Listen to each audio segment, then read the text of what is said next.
everyone, it's Mandy Weirdmore. Today I am drawing myself as my kins, and kins are basically just characters you relate to. And I very much relate to Lilo from Lilo and Stitch because I am very bad at making friends and I don't realize that they're not my friends. Because I'm like, oh, they're my friends, even though they treat me like crud, and I'm like, no, they're not bullying me, they're my friend. They're just joking. But yeah. I'll show a clip right here. A good example. I don't have a doll. This is Scrump. I made her, but her head is too big. So I pretend a bug laid eggs in her. My friends! What do you want? I'm sorry I bit you and pulled your hair and punched you in the face. Apology not accepted. Now get out of my way before I run you over. Ah! I got a new dog. His name is Stitch. That is the ugliest thing I have ever saw. Yeah! Ew! Get it away from me! I'm gonna get a disease! As you can see, they obviously don't like Lilo.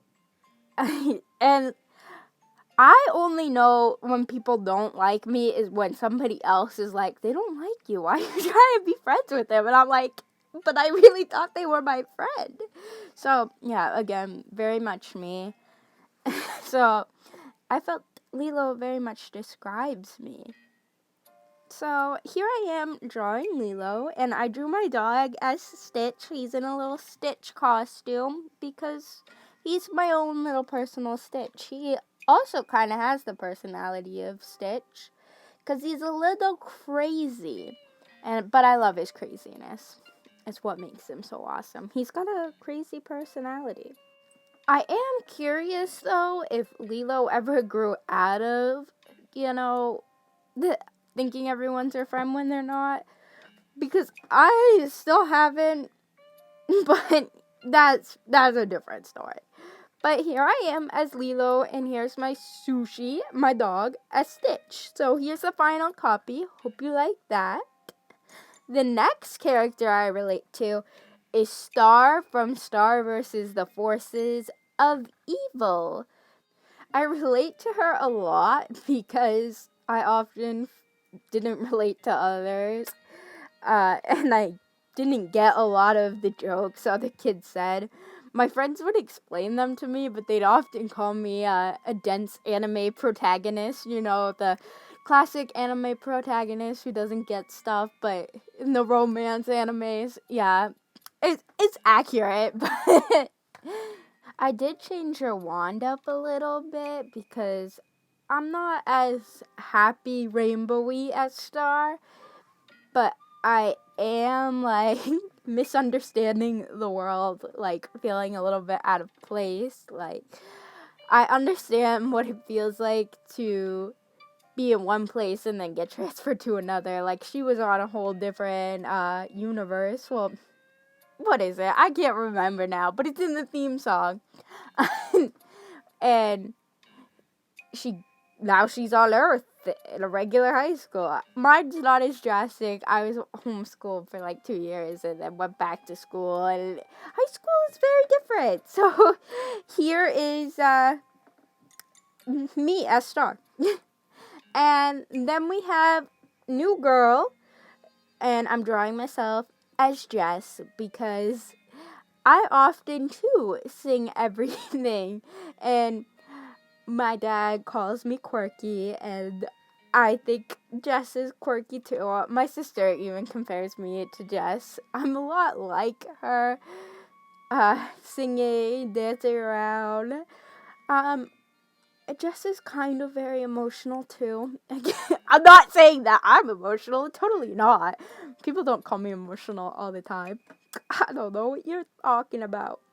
I did struggle with the drawing, though, a little bit with all the details of the frame, but I think it turns out pretty well, and I'm proud at how detailed it was, and it's very fun. I love New Girl. It's one of those shows that I will rewatch over and over again, never get enough. So if Netflix ever removes New Girl, I don't know what I would ever do. I would lose it.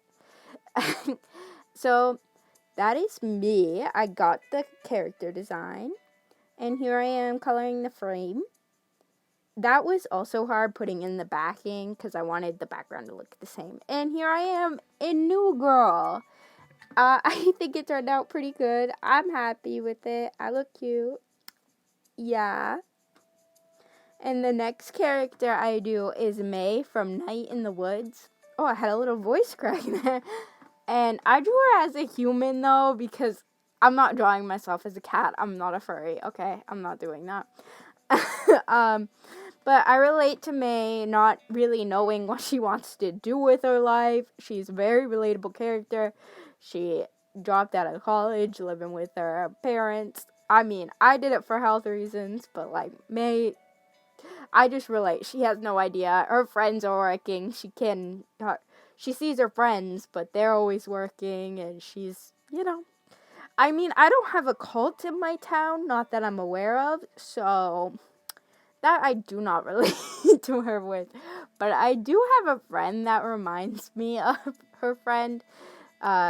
What's his name? I don't know. He does the arm thing. He wags his arms around. He's very happy. He reminds me of my best friend, I think. So I just very much relate to her. So here is me as May. I added the little cat ears, though, just to, tell I'm there. This is Peridot from Steven Universe. Fun fact, that is actually my mom's birthstone. But again, I relate to Peridot because I relate to feeling very out of place all the time, not getting human stuff. Like, yeah, I know I should get human stuff because I am a human, unlike her, she is an alien, but I don't get human jokes and stuff. And her hyperfixation on TV shows is exactly me. Like, she watches it all the time. Her show, I can't remember the name, but that is me, and she ships characters, and she has to have Steven explain human things to her. I just very relate. That's me as Peridot. I hope you guys liked this video. Please be sure to like and subscribe if you like me to keep up with my content. See you next time. Bye!